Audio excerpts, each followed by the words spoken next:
Oke, halo teman-teman, kita bakal lanjut ke pembahasan problem 4-nya. Jadi di sini ada beberapa informasi terkait koreksi fiskal dan ini yang akan kita kerjakan satu persatu. Nah, sebelumnya diketahui bahwa perusahaan menghasilkan laba sebelum pajak sebesar 120 juta. Jadi kita isi dulu yang di ini. Pokoknya formatnya tuh selalu sama ya teman-teman. Pasti di awalnya tuh ada pre-tax income, terus habis itu ada permanent difference, terus habis itu ada temporary difference, nah kemudian ada taxable income. Jadi formatnya akan selalu sama, cuman komponennya aja yang akan berbeda-beda. Nah, oleh karena itu kita isi dulu nih pre-tax income-nya atau laba sebelum pajaknya 120 juta di sini. Nah, setelah itu baru kita masuk ke informasi terkait koreksi fiskalnya. Nah, di informasi nomor 1, diketahui bahwa si perusahaan itu melakukan penjualan secara tunai, kredit, dan cicilan. Total penjualan yang terjadi adalah 510 juta, di mana perbandingan untuk penjualan tunai, kredit, dan cicilan secara berturut-turut adalah 10:5:2.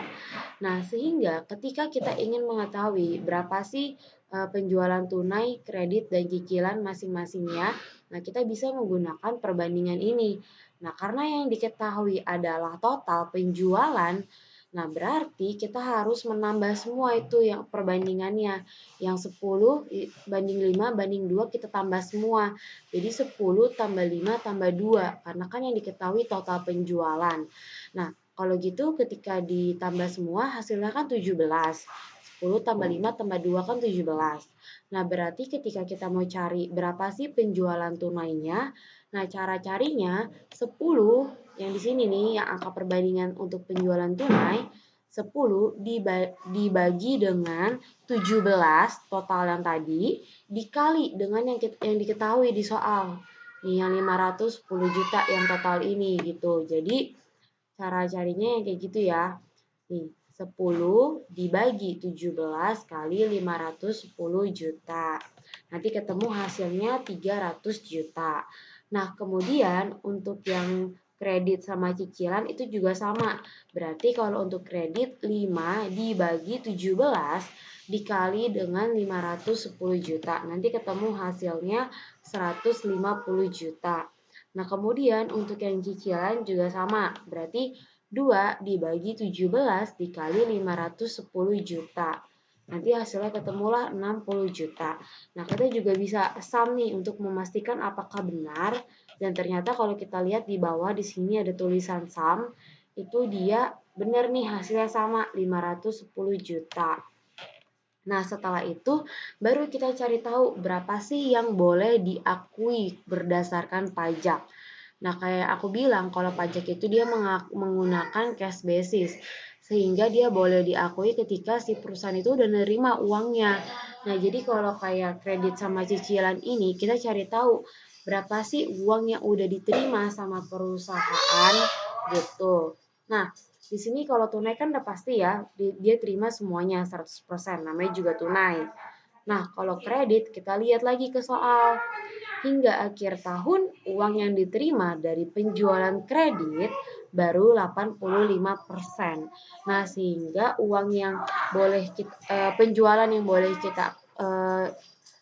kita akui itu adalah 85%-nya. Karena itu uang yang kita peroleh kan. Nah, berarti berapa 85%-nya? Nah, 85% ini kita kalikan dengan total penjualan kredit. Di sini total penjualan kreditnya itu ada 150 juta. Nah, 150 jutanya kalian kalikan dengan 85%. Nanti ketemu hasilnya 127 juta 500. Nah, untuk penjualan cicilan di soal dikasih tahu nih bahwa si penjualan cicilan ini akan dicicil selama 3 kali. Di mana cicilan pertama dimulai pada tahun 2021. Kalau selama 3 kali berarti setiap kali nyicil dia akan bayar berapa? Nah, Karena ini 3 kali, berarti setiap kali nyicil dia akan bayar 60 juta dibagi dengan 3. Maka hasilnya 20 juta. Jadi setiap kali dia nyicil, dia akan bayar 20 juta. Karena di soal dibilang cicilan pertama dimulai tahun 2021, sehingga otomatis akan ada uang yang kita terima sebesar 20 juta ini gitu. Nah, berarti yang boleh diakui adalah yang uang kita terima, yang 20 juta. Nah, sehingga ketika kita total, penjualan yang boleh diakui oleh perusahaan ialah sebanyak 447.500. Sedangkan yang dicatat di perusahaan ialah 510 juta.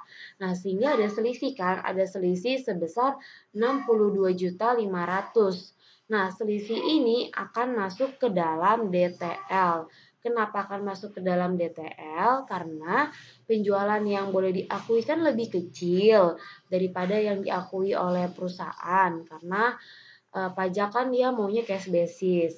Nah, sehingga kalau penjualan yang menurut pajak itu lebih kecil daripada perusahaan, otomatis kan penjualannya turun dong. Nah, kalau penjualan turun berarti income perusahaan juga turun.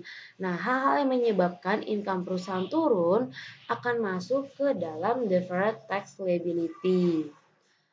Oke, selanjutnya untuk yang nomor 2. Nah, nomor 1 kan kita udah ketahui nih, ada DTL sebesar 62.500. Nah, kita langsung masukin aja nih ke temporary difference sebesar 62.500 karena dia mengurangi nilai income-nya, mengurangi income, maka jangan lupa untuk kasih tanda kurung di sini ya untuk DTL-nya.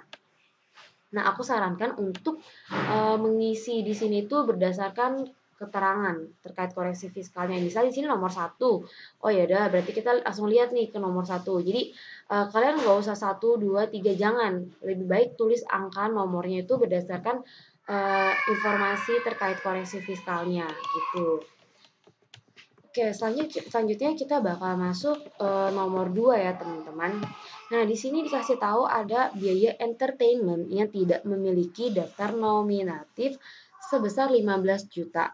Nah, sebenarnya biaya entertainment ini termasuk objek pajak apabila ada buktinya gitu, ada bukti, ada daftar nominatifnya. Tapi kalau di sini dia bilang nggak memiliki daftar nominatifnya, berarti dia bukan objek pajak. Nah, untuk kalian lebih tahunya apa aja sih yang termasuk objek pajak atau bukan, terus apa aja sih yang termasuk pajak final, kalian bisa cari di Google di pajak.go.id, tinggal kalian searching aja dulu, nanti kalian cari linknya yang dari pajak.go.id, nanti akan muncul deh. Nah, itu kalian jadi bisa patokan ke daftar itu ya. Tapi sebenarnya kalau di akuntansi biasanya yang keluar sih itu-itu aja gitu. Cuma untuk jaga-jaga lebih baik kalian tahu karena ini juga berguna untuk di pajak 2. Karena pajak 2 kita juga belajar seperti ini, koreksi fiskal ini. Nah, tadi karena dia bilang nggak punya, berarti 15 jutanya langsung masuk ke permanent difference karena bukan objek pajak dan nilainya full ya. Untuk permanent difference nilainya itu selalu full. Full dia 15 juta. Oke, berarti kita langsung masukin ini nomor 2 di sini, entertainment 15 juta. Nah, karena entertainment ini itu termasuk beban kayak entertainment expense gitu. Nah, karena dia ibarat katanya bukan objek pajak, berarti kan bebannya berkurang dong, bebannya hilang gitu kan, beban entertainment ini hilang. Kalau dia hilang berarti bebannya berkurang. Kalau bebannya berkurang, pasti dia akan menambah income-nya. Karena dia menambah income, makanya di sini tandanya itu plus, bukan dalam kurung. Gitu. Oke, kita lanjut lagi ke nomor 3, mengenai penyusutan. Nah, penyusutan pajak sama perusahaan itu juga akan berbeda. Contohnya di sini kendaraan yang diperoleh pada 21 Juli 2020, ingat ya, 2020 dengan harga perolehan 90 juta disusutkan dengan menggunakan metode saldo menurun ganda selama 5 tahun. Akan tetapi, menurut perpajakan, kendaraan tersebut harusnya masuk ke dalam golongan satu dan menggunakan metode garis lurus. Nah, ini berarti udah kelihatan nih ada perbedaan. Nah, karena ini metode saldo menurun berganda, di mana kita menggunakan book value. Ini mana, nah, kalau ngitung Oke, sorry teman-teman atas gangguannya. Kita lanjut ya. Nah, jadi di sini karena dia pakainya menurun berganda, maka kan kita harus mencari tahu dulu nih book value-nya untuk menghitung penyusutan tahun 2021. Sehingga kita hitung dulu penyusutan tahun 2020-nya, biar nanti ketemulah book value-nya. Nah, untuk penyusutan tahun 2020, karena dia bilang pada tanggal diperolehnya itu pada tanggal 21 Juli, berarti otomatis kan bulan Julinya nggak kehitung. Jadi kita hitung mulai dari bulan Agustus, September, Oktober, November, Desember. Berarti 5 bulan ya penyusutannya. Nah, sebelum itu kita hitung dulu berapa sih rate penyusutannya. Nah, di sini rate penyusutannya itu 40%. 40% dapat dari mana? 100% dibagi 5 dikali 2. Nah, nanti ketemulah hasilnya 40%. Nah, kemudian kita kali ini 90% kali 40% dikali sama 5/12. Nanti ketemu deh hasilnya penyusutan untuk tahun 2020 itu sebesar 15 juta. Nah, kemudian untuk penyusutan tahun 2021 kita harus pakai book value. Nah, book value-nya itu 75 juta. 75 juta dapat dari mana? Book value itu dapat dari harga perolehan dikurangin akumulasi penyusutan. Nah, di sini penyusutannya itu kan baru satu kali ya. Berarti akumulasi penyusutannya itu ya ini yang 15 juta ini. Nah, 90 juta dikurangi 15 juta, ketemulah 75 juta. Nah, karena ini dia full 1 tahun, untuk tahun 2021, maka untuk penyusutan tahun 2021-nya, kalian cukup tinggal mengalihkan book value sama rate penyusutannya, yaitu 75 juta dikali dengan 40%. Nanti ketemulah hasilnya 30 juta. Nah, namun kalau berdasarkan pajak, di sini kan pajak bilang kalau si kendaraan ini merupakan golongan 1, kelompok 1, dan menggunakan metode garis lurus. Nah, kita lihat nih di catatan yang tadi. Kalau dia kelompok 1, itu kalau menggunakan garis lurus, rate penyusutannya itu ialah sebesar 25%. Nah, sehingga untuk menghitung penyusutannya, kalian kalikan harga perolehannya yang 90 juta dikali dengan 25%. Kenapa pakai harga perolehan? Karena dia garis lurus ya, bukan menurun, saldo menurun berganda. Karena dia pakai garis lurus, maka dari harga perolehannya. Nah, harga perolehan ini yang 90 juta dikali dengan rate penyusutannya 25%, ketemulah kalau berdasarkan pajak penyusutannya itu sebesar 22.500.000 gitu. Nah, kalau berdasarkan perusahaan, beban penyusutan kita tahun ini ialah 30 juta. Tapi kalau berdasarkan pajak, beban penyusutan kita tahun ini ialah 22.500.000. Nah, berarti di sini lebih kecil dong beban pajaknya. Kalau lebih kecil berarti bebannya menurun. Nah, kalau beban menurun otomatis maka income akan bertambah. Kalau income bertambah, dia akan masuk ke DTA, Deferred Tax Asset. Nah, selanjutnya maka kita bisa tulis nih yang nomor 3 di sini. Yang depreciation vehicle, nah sebesar 7.500.000 karena dia DTA.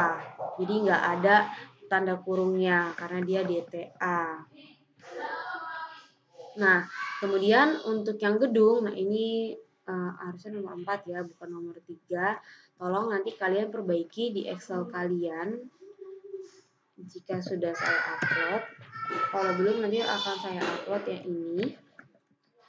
Oke, untuk yang nomor 4 sekarang, penyusutan lagi. Nah, di sini untuk nomor 4 dibilang kalau gedung yang diperoleh pada 1 Januari 2021 dengan harga 800 juta disusutkan oleh perusahaan dengan metode garis lurus selama 25 tahun. Gedung ini diperkirakan akan memiliki nilai sisa sebesar 50 juta. Akan tetapi menurut perpajakan, seharusnya gedung ini termasuk ke dalam bangunan permanen. Nah, pertama kita hitung dulu nih, penyusutan berdasarkan perusahaan. Kalau berdasarkan perusahaan, bentar ya. Oke, lanjut dulu deh. Kalau berdasarkan perusahaan, itu caranya harga perolehan dikurangin dengan nilai sisa sebesar 750 juta karena ini garis lurus. Nah, kemudian untuk rate penyusutannya itu 4%. 4% itu dapat dari mana? Dapat dari, kan dibilang itu disusutkan selama 25 tahun kan.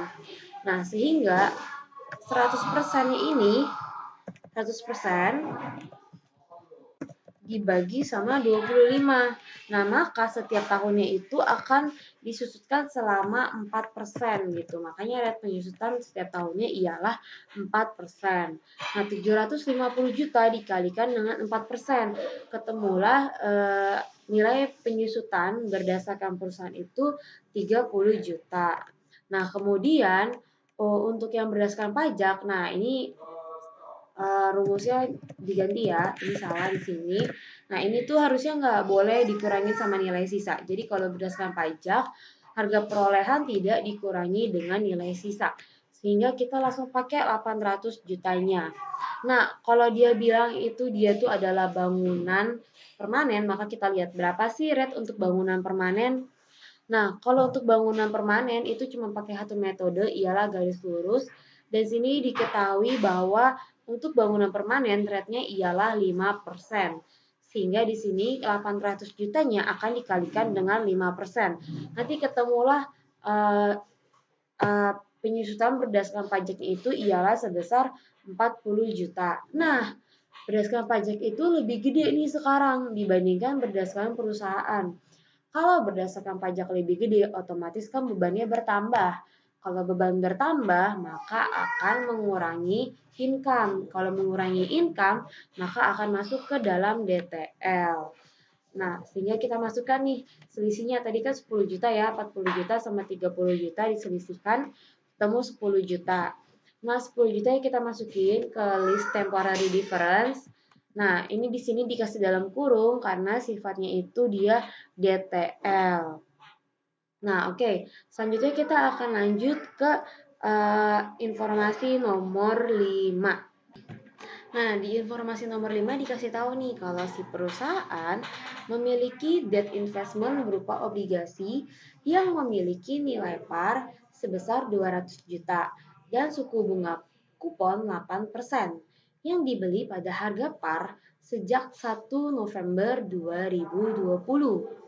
Bunga atas obligasi ini diterima setiap tanggal 1 November. Nah, karena diketahui adalah nilai par, sedangkan kalau kita hitung bunga itu kan pasti pakai nilai ininya ya, nilai yang dibeli gitu. Nah, tapi karena di soal dikasih tahu bahwa eh, harga parnya ini mana ya?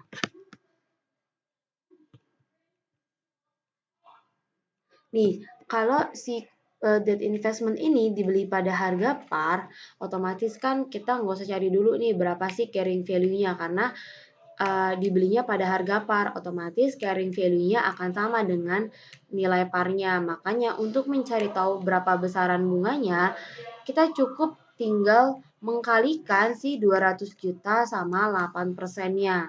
Sehingga nanti kita tahu nih berapa sih bunganya. Nah, bunganya itu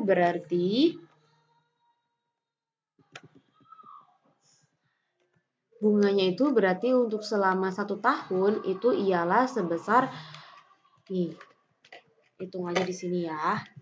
Untuk selama 1 tahun itu sebesar 200 juta dikali sama 8%. Nah, pokoknya selama 1 tahun itu bunganya 16 juta. Nah, cuman interest revenue ini kan kita biasa ya, kita pasti bakal breakdown gitu. Kita pasti bakal hitungnya itu lihat dari tanggal per tanggal gitu, lihat dari kapan kapan dia bayar, terus yang penutupan di akhir tahun yang diakui gitu. Jadi untuk interest revenue ini, kita lihat dulu nih.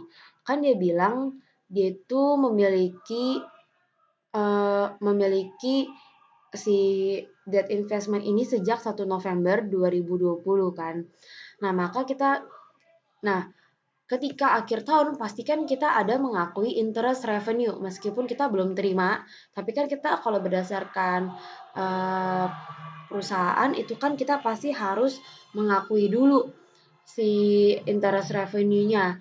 Nah, jadi kita hitung dulu nih interest revenue dari 1 November ke 31 Desember. Gitu. Berapa nilainya? Nah, nilainya itu kalian kaliin aja nih 200 juta sama kuponnya 8% karena dia bilang dibeli harga par ya. Nah, terus habis itu dikalikan sama 2/12 gitu. Nah, pokoknya kalau interest revenue, namanya interest revenue, itu kan pasti pakai suku bunga kupon. Nah, terus karena dia dibeli pakai harga par, maka kita langsung pakai nilai parnya aja gitu. Kecuali dia bilang dia nggak belinya pada harga par, maka kita harus pakai carrying value-nya. Nah, terus dari 1 November ke 31 Desember itu kan 2 bulan. Maka dikali dengan 2/12. Nah, ini interest revenue 1 November sampai 31 Desember 2020 gitu. Nih, aku tulis biar lebih enaknya ya. Nah, untuk yang interest revenue tahun 2021, nah otomatis kan kita juga bakal ngakuin ya interest revenue tahun 2021. Karena kan ketika kita nerima interestnya pada tanggal 1 November, kita harus hitung dulu dong interest revenue kita dari 1 Januari sampai 1 November 2021 itu berapa. Nah, makanya kita cari tahu juga nih.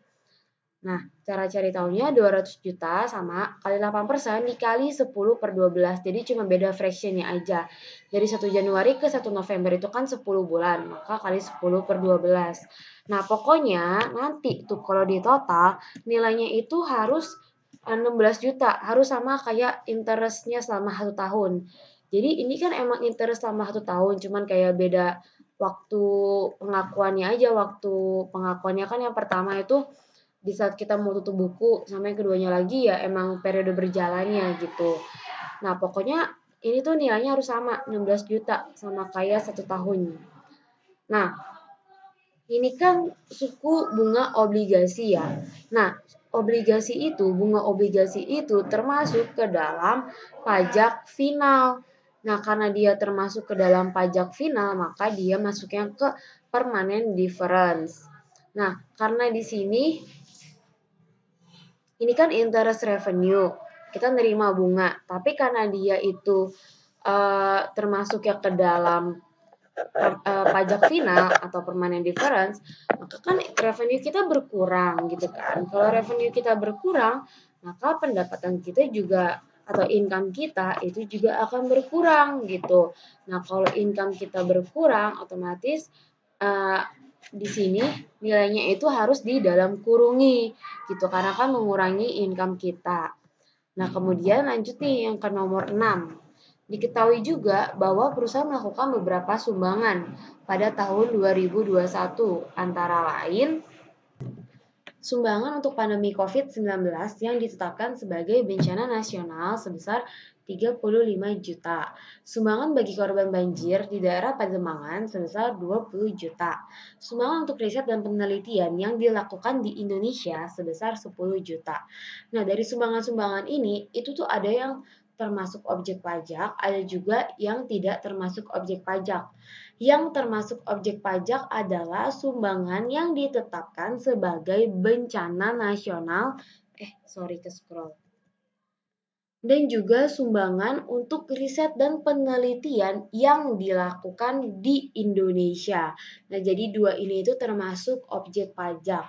Nah, berarti selain dari dua ini itu dia tidak termasuk objek pajak.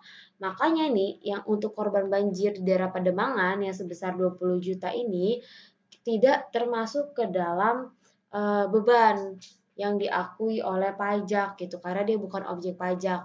Oleh karena itu kita harus take out nih charity-nya, beban charity-nya. Nah, Kalau kita take out berarti kan beban kita berkurang. Kalau beban kita berkurang, otomatis pendapatan kita akan bertambah. Sehingga di sini 20 jutanya tidak di dalam kurung nih, karena dia akan menambah income kita gitu. Oke, kita lanjut ke yang nomor 7. Kita geser dulu di sini. Ya, yang nomor 7. Perusahaan menyewa mesin untuk kegiatan usahanya sebesar 32 juta untuk 2 tahun yang dibayarkan seluruhnya pada 1 November 2020. Nah, jadi ceritanya 1 November 2020 nih perusahaan ada bayar. Ya, aku geser dulu biar uh, mudeng gitu. Jadi kita back dulu nih ke tahun 2020 ya. Nah, jadi nih di tahun 2020 kalau misalnya nih kita punya uh, sewa dibayar di muka sebesar 32 juta untuk 2 tahun. Nah, yang diakui berdasarkan perusahaan itu kan pasti 32 juta dibagi 24 dikali 2. Karena di mulainya 1 November kan. 1 November ke 31 Desember itu kan 2 bulan. Nah, otomatis kalau berdasarkan perusahaan itu tuh bebannya kita itu sebesar 2.666.667 yang tahun 2020 rent expense-nya. Nah, namun kalau berdasarkan pajak dia tuh nggak mau. Dia tuh mau ketika kamu keluarin uang 32 juta, ya rent expense kamu ya 32 juta gitu kan ya uang kamu yang keluar itu sebesar 32 juta. Balik lagi kenapa? Karena dia menganut prinsip cash basis. Nah, sehingga kalau seperti ini kan otomatis bebannya itu lebih gede, yang berdasarkan pajak itu lebih gede dibandingkan yang berdasarkan perusahaan. Kalau berdasarkan perusahaan kan cuma 2 juta sekian, tapi kalau berdasarkan pajak kan 32 juta sekian. Kalau bebannya lebih besar, otomatis pendapatan kita atau income kita kan akan berkurang. Kalau income kita berkurang, maka masuknya ke DTL gitu. Nah, berapa besaran DTL-nya? Besaran DTL-nya ya selisih dari yang berdasarkan perusahaan sama pajak aja gitu. Karena dia DTL, maka di sini mengurangi gitu karena mengurangi income kita. Nah, selisihnya itu 29 juta sekian. Nah, jadi di awal kita tuh udah punya akun nih. Kita tuh di awal udah ada akun DTL dari rent expense ini sebesar 29 juta sekian. Nah, sehingga ketika kita mengakui rent expense tahun 2021, jadi di sini kan otomatis si perusahaan tuh bakal ngelakuin adjustment lagi kan. BTW ya, koreksi fiskal ini itu tujuannya kan hanya untuk mengetahui berapa sih pajak yang harus dibayarkan oleh perusahaan. Nah, sehingga dia tidak mempengaruhi akun-akun perusahaan itu sendiri ya. Jadi meskipun ada koreksi fiskal ini, kita tuh nggak ngelakuin adjustment apa-apa gitu karena tujuan kita ngelakuin koreksi fiskal cuma buat pengen tahu doang besaran pajak yang dibayarin. Jadi nggak akan ada ngaruhnya sama akun-akun kita gitu. Jadi misalnya kayak ada koreksi rent expense gini, apakah nanti akan di-adjust rent expense-nya? Enggak. Tetap kita ngitungnya berdasarkan accrual basis gitu. Nah, di sini karena ceritanya pada tahun 2021 si perusahaan kan pasti bakal ngelakuin adjustment rent expense-nya. Berapa sih adjustment rent expense-nya? Adjustment rent expense-nya kan berarti 32 juta dibagi 24 bulan dikali sama 12 bulan karena kan 1 tahun full ya untuk tahun 2021. Nah, sehingga nanti ketemulah hasilnya itu 16 juta. Jadi, si perusahaan pada tahun 2021 ini mengakui adanya expense untuk rent expense sebesar 16 juta. Nah, namun kita kan awalnya tuh udah punya DTL ya. Kita tuh awalnya udah punya DTL sebesar 29 sekian ini. Nah, karena kita udah punya DTL, maka ketika si perusahaan mengakui rent expense-nya yang tahun ini, kita nggak boleh bilang nih, oh ini berarti DTA dong. Karena kan berdasarkan pajak itu kan dia udah ngakuin di awal kan, 32 juta. Jadi yang tahun 2021 ya udah nggak ada lagi, karena kan emang nggak ada uang yang keluar gitu.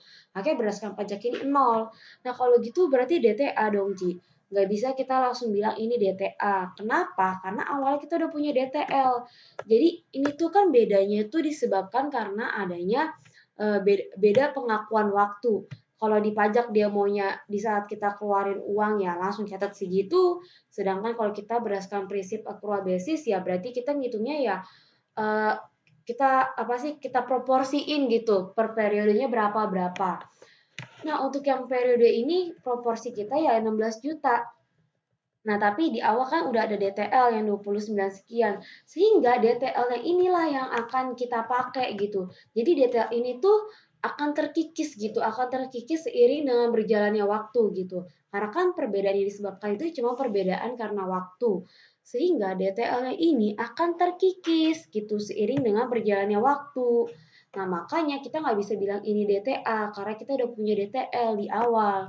Maka DTL-nya itu akan berkurang gitu. DTL tahun sebelumnya akan berkurang sebesar 16 juta. Karena DTL-nya itu niatnya nih kita mau ngurangin DTL. Otomatis di sini kita nggak bisa bikin 16 jutanya minus. Kenapa? Kalau dia minus ketemu minus ya jadinya ini dong temenan. Kan ibarat kata kita punya utang 10.000, terus kita ngutang lagi 16.000, berarti utang kita jadinya 16.000 dong, malah makin banyak. Nah, sehingga maka kita harus bikin ini itu plus tandanya. Karena kalau kita plus nanti data kita akan berkurang. Ibarat kata kamu punya utang nih 10.000, terus kamu punya uang goceng. Nah, berarti utang kamu jadi bukan 10.000 lagi, utang kamu jadi goceng gitu. Nah, makanya di sini tandanya plus ya, meskipun dia bilang ini DTL. Makanya di sini dimasukinnya DTL minus gitu. Tapi di sini angkanya plus karena niatnya DTL minus itu adalah kita mau mengurangi DTL-nya. Oke, ini plus ya, ingat.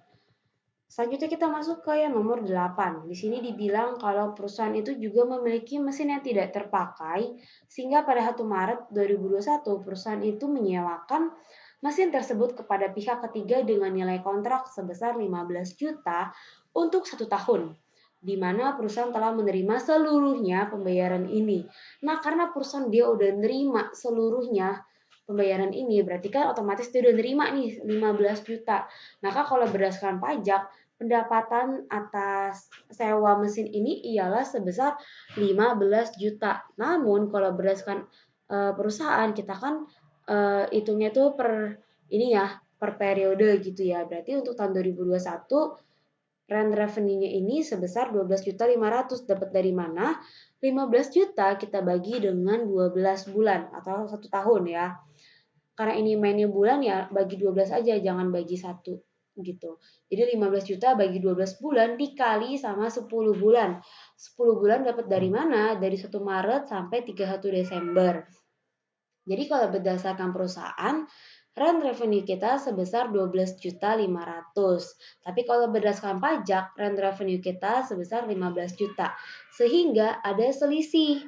Nih, kalau berdasarkan pajak itu tuh lebih gede 2.500.000. Jadi dia ada selisih 2.500.000. Nah, kalau revenue kita itu lebih besar, ya kan? Seharusnya lebih besar, kalau berdasarkan pajak itu lebih besar, otomatis income kita kan juga akan naik lebih tinggi gitu kan. Kalau ikan kalau income kita naik, maka akan masuk ke dalam DTA gitu. Maka di sini DTA sebesar 2.500.000. Gak di dalam kurung ya, karena dia menambah income kita. Oke, lanjut ke informasi tambahan nomor 9. Kita lihat lagi di sini nomor 9. Nah,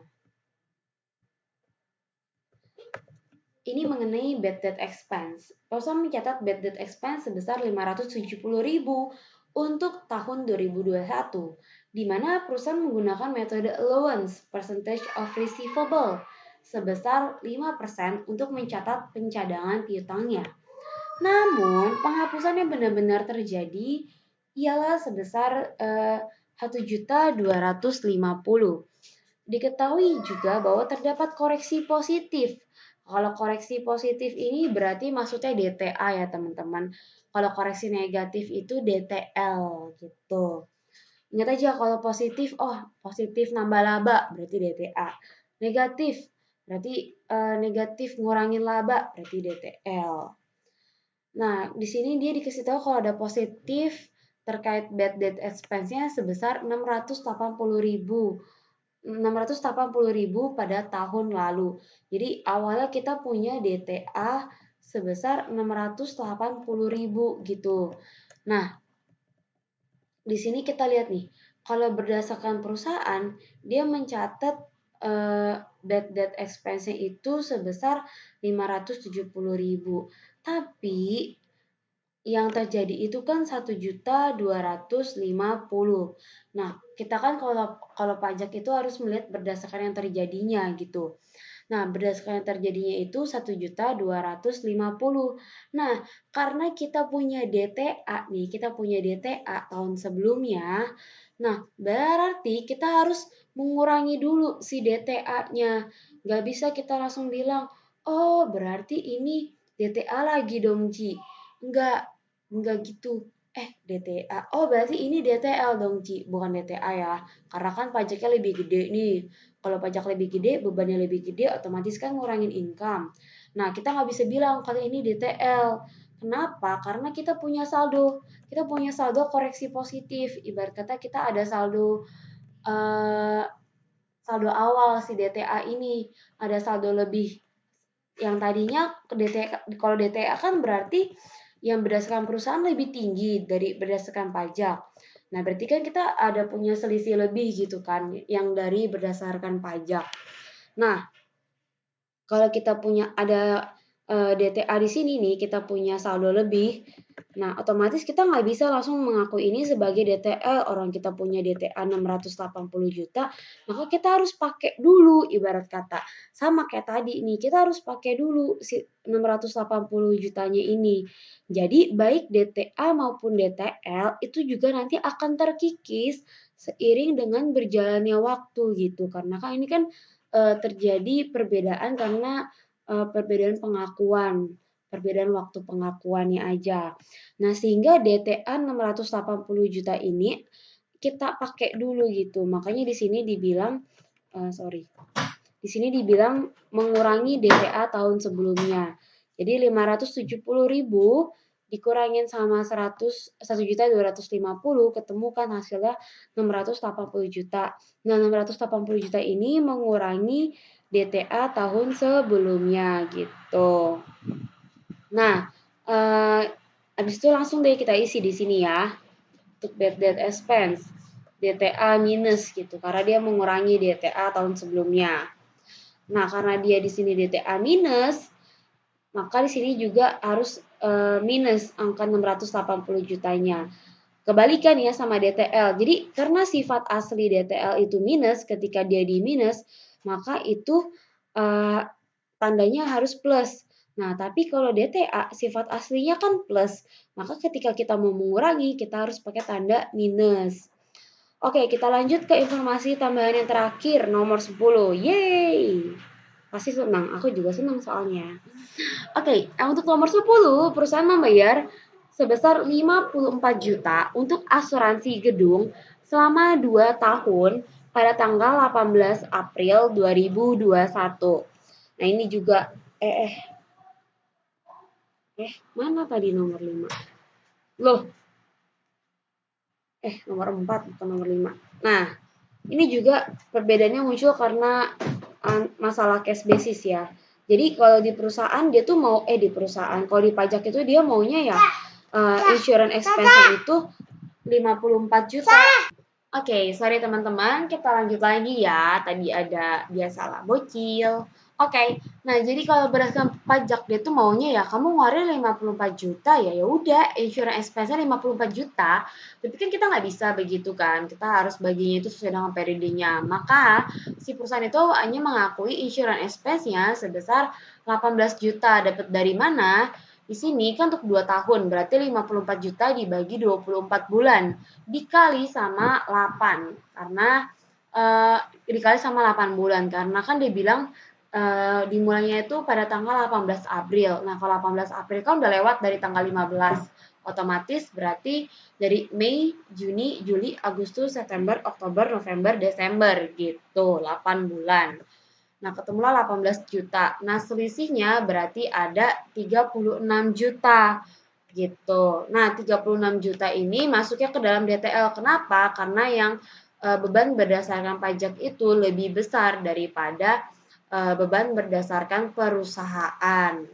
Nah, sehingga ini di sini DTL-nya itu akan minus ya, karena kan dia akan mengurangi income kalau bebannya lebih banyak gitu. Jeng jeng. Nah, sehingga nanti ketika kita hitung-hitung total temporary difference ya nanti akan ketemu 83.180. Nah, sebelum itu kita hitung dulu dong yang atas. Kita hitung dulu nih atas. Pre-tax income-nya itu 120 juta. Nah, kemudian permanent difference-nya setelah kita sum, itu tuh hasilnya ialah 19 juta. Jadi, ini tinggal ditambah kurang aja ya, berdasarkan tandanya aja. Nah, berarti pre-tax income kita itu yang berdasarkan pajak itu 139 juta. Nah, kemudian yang untuk temporary difference ya kita sum juga, kita sum nih di sini. Nanti ketemu hasilnya 83.180 gitu. Nah, 139 juta ini dikurang dengan 83.180. Nanti ketemulah taxable income-nya sebesar 55.820. Nah, untuk income tax expense, balik lagi ya, kayak aku bilang, kita pakai dari 139 juta ini. Nah, untuk income tax payable atau cash, jadi tergantung ya perusahaannya mau langsung bayar atau masih utang. Jadi 55.820 ini untuk mengetahui berapa sih besaran pajak yang harus dibayarkan oleh perusahaan. Nah, jadi patokannya dari angka 55.820.000 ini. Nah, kenapa sih teman-teman kita harus ngelakuin koreksi fiskal? Karena mostly ya, aku nggak bilang semua perusahaan, tapi kebanyakan dari perusahaan pasti akan menghindari pembayaran pajak yang gede gitu. Jadi kayak mostly itu beban-bebannya mungkin bisa dinaik-naikin atau revenue-nya dikecilin biar nggak bayar pajak yang gede. Makanya si perusahaan pajak ini, si pajak ini dia melakukan koreksi fiskal untuk melihat gitu, untuk melihat yang sebenarnya berapa sih besaran pajak yang harus dibayarin sama si perusahaan gitu. Nah, habis ini baru deh kita bikin entry-nya sama kayak problem 2. Oh ya, jangan lupa juga untuk menghitung total DTA-nya berapa, total DTL-nya berapa. Nah, DTA totalnya tuh jangan lupa ya, yang DTA-nya kurang juga harus dimasukin ya. Jadi tinggal kalian sama aja nih si DTA sama DTA-nya. Nah, terus untuk DTL juga sama, tinggal kalian sama aja DTL sama DTL-nya. Nah, kemudian untuk jurnal berarti income tax expense-nya di sini kan tarif pajak yang berlaku 25%. Nah, berarti income tax expense-nya didapat dari 139 juta dikali 25%. Nah, untuk DTA sama DTL angkanya juga dapat dari total DTA sama DTL dikali sama 25%. Nih ya. Nah, kemudian untuk yang income tax payable dari sini nih, dari taxable income dikali sama 25%. Nanti ketemu deh angkanya. Nah, selanjutnya kita disuruh bikin laporan laba rugi parsial. Nah, income before income tax kita 120 juta. Nah, kemudian ada income tax expense, ada yang current sama deferred.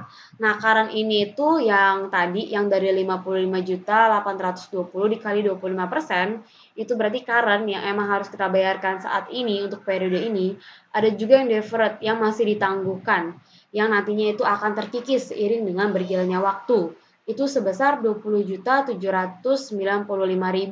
Dapat dari mana? Tinggal kalian selisihin aja nih DTL sama DTA-nya gitu. Mana yang lebih besar? Di sini kan yang lebih besar DTL.